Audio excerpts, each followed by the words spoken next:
Hey everyone, this is Witcher, the Wandering Wizard, and I am here once again for the Twin Flame Twin Within Energy Report for the week of July 22nd through July 29th. All right, getting right to it. The card that I pulled for the energy, the feminine energy, is the Star card. All right, the Star card. So, my interpretation of the Star card is that, well, stars basically, when a star explodes, it creates all of the elements, all of the known elements in the universe, right? So, star starts out as compressed hydrogen, and then it fuses into helium, and it eventually fuses into, carbon and oxygen, and, higher and higher and higher up until you get to iron.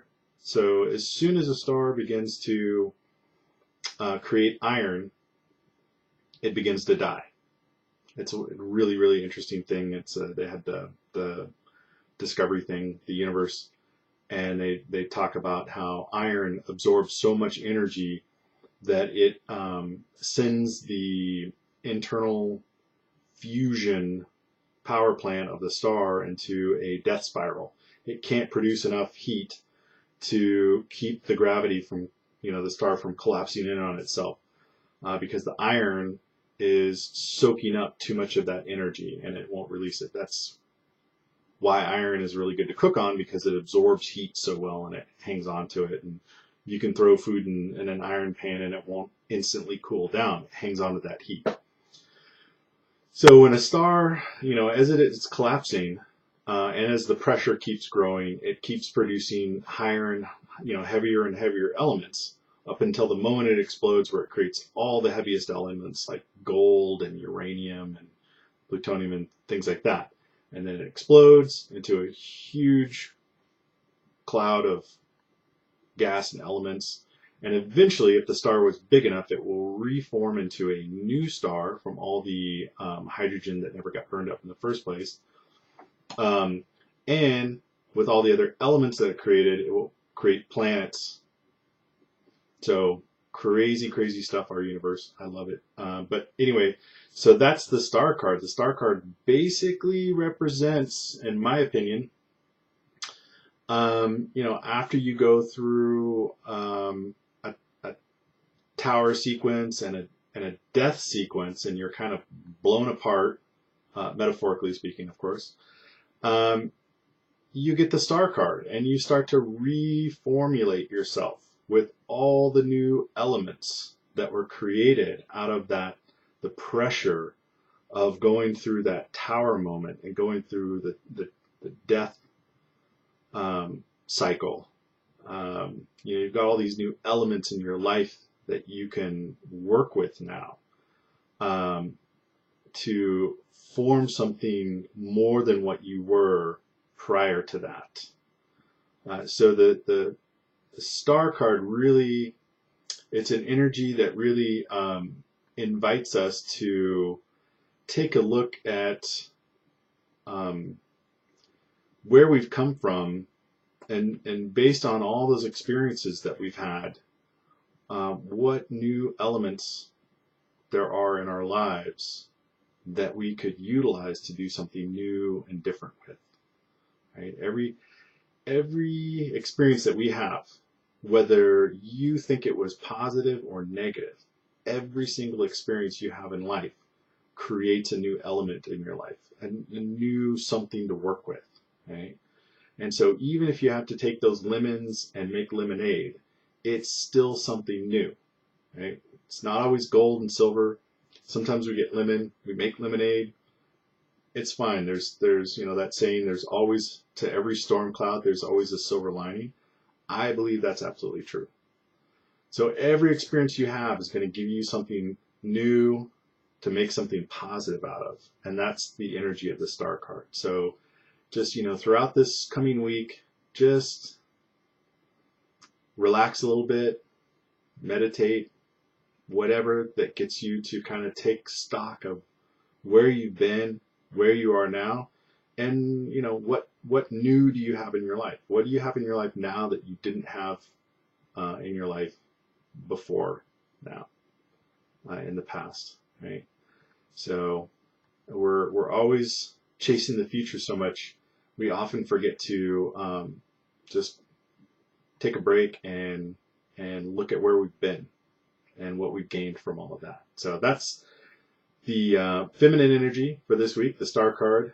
Take a look around, take stock, and see what new energies, what new items, what new elements you have in your life to create something new with. Okay. All right, for the masculine energy, I got the Knight of Wands, right? Knight of Wands is basically the, the wands represents our passion energies, our energies of passion and creativity, desire, wanting to go out and do something, wanting to go out and create something new, wanting to pursue something. Because if we didn't have that, we would just, be zombies.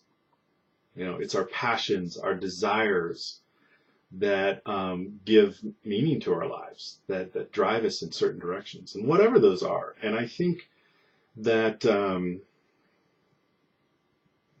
in a lot of cultures today, we have some very limited ideas on what's okay and what's not okay to desire and want. But who's to say what's okay and what's not okay? And I think that whatever your desires are, whatever they may be, there is always a way to apply those and those wants and desires in a positive way.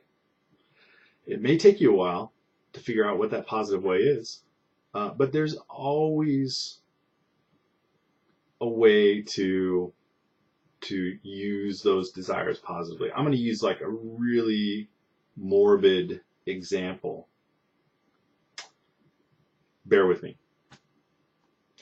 Let's say that you have an intense desire to cut up human bodies. I know, morbid, it's gross. Okay. Wow, that's terrible. Well, how about you go to school as a medical doctor and you perform autopsies on people, right? And find out why they died. That's an incredibly useful and positive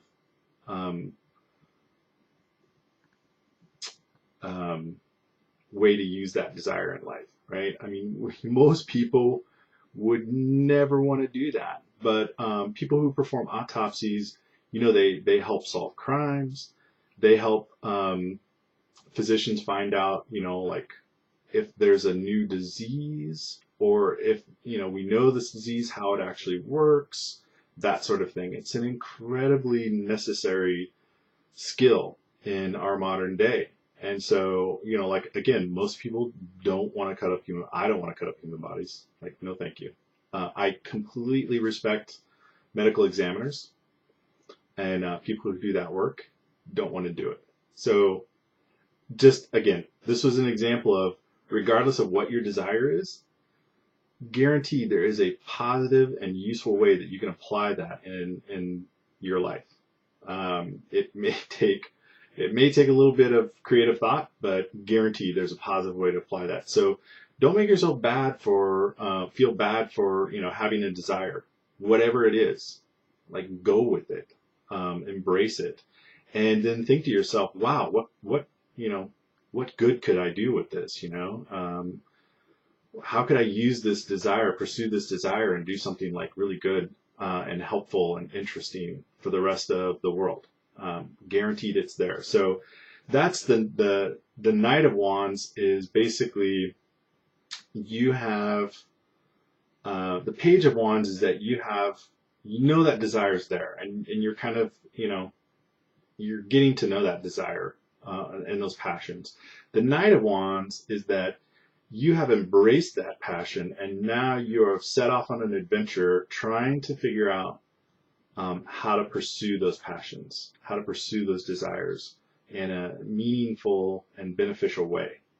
So That's the energy for the masculines. That's the masculine energy. Sorry, not the energy. That's the masculine energy for this week, which is like you know you have these passions and desires, and now you're trying to figure out how am I gonna apply this in my life? How am I gonna pursue these things? And that takes a little bit of exploration, getting out there and saying, well, you know, what could I do with this? You know, who wants that? That sort of thing. So that's the masculine energies. And then, so for the oracle card from the Enchanted Map, we have Ghostlands in reverse. Right? Ghostlands in reverse. All right. So, as always, I'm going to read that for you. Okay. Ghostlands. You can learn a lot from the past and imagine a beautiful future, but you must live in the here and now. So I pulled this card in reverse, so I'm going to read it. When the Ghostland cards appears in reverse, it's a sign that you're wandering in an emotional or intellectual place with no real substance. There is no point longing for that which has already gone or hasn't happened yet.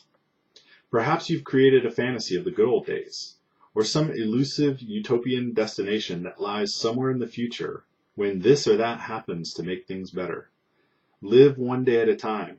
Each day is a new beginning filled with truth and beauty. Stay away from the ghostlands of the past and the future. Avoid nostalgia and longing for something better. Find joy in what is present in your life today. So I think that works really well with our two cards. You know, the star card is all about taking what was and creating it into something brand new, and not living in the past, right? You don't want to live in the past. You don't want to think about, oh gosh, you know, if only I could be the way I used to be, right? That star exploded. It's a big cloud of gas and materials. It's time to become something new. It's time to go from just being a star to being a solar system. So don't live in the past. Don't wish for what was, right? Take stock of what is right now, and don't wait. Don't wait for something to happen before you make use of it. Take those new elements in your life, those new passions, and get out there and try and figure out how to pursue those in the right here and now, because there is only now. Like if you know, there's no tomorrow. It's only right now, right? There's no someday. Someday is not a day of the week. It's just right now. So get out there, figure out how you can pursue your passions, use those new elements in your life, and create something bigger and better. So that's it. Short and sweet. Hope you all are having a great week, great Sunday, and I will see you next time. Bye.